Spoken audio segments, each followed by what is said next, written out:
Breaking news: Russia is mass-producing a new missile that can now reach deep into Europe. Leaked documents confirm serial production of the Iskander 1000, an extended-range ballistic missile with a 1,000-kilometer reach. This means it can strike major cities across Europe if deployed from Kaliningrad. These missiles are incredibly fast, making them extremely difficult to intercept. Shockingly, despite sanctions, this new Iskander still relies on many Western-made components, with some contributing companies not even sanctioned. This development significantly expands the threat, raising alarms across the continent. What are your thoughts on this major news?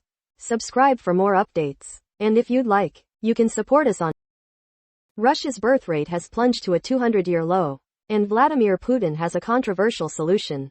He's urging Russians to adopt Caucasus traditions of early marriage, prioritizing children young, even before careers or higher education.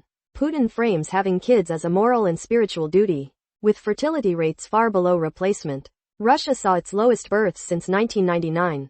The government is now pushing a family-centered strategy, even restricting content that promotes a child-free lifestyle. What's your take on these measures?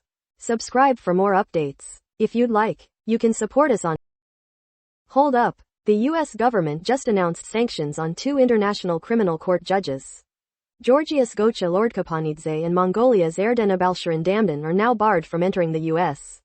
And any assets they have here are blocked. The reason? The U.S. says these judges are illegitimately targeting Israel, specifically for voting against Israel's appeal in a war crimes case. The U.S. maintains that neither they nor Israel are party to the Rome Statute, and they reject the ICC's jurisdiction. This isn't new. The Trump administration has sanctioned ICC officials multiple times over this issue. However, the move is drawing criticism. The ICC's governing body calls it a regrettable attempt to impede the court's independent functions. What's your take on this international dispute? Subscribe for more updates, and if you'd like, you can support us on. Huge news from the Caribbean.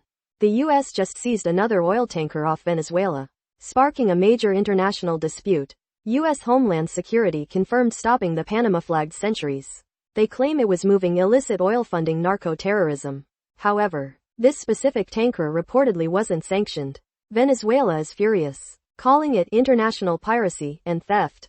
Brazil's President Lula warns against any U.S. armed intervention, calling it a humanitarian catastrophe. This comes as President Trump orders a total blockade of sanctioned oil tankers, citing a military buildup and labeling Maduro's regime illegitimate.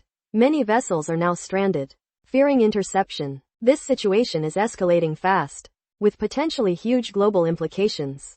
What's your take? Subscribe for more updates, and if you'd like, you can support us on.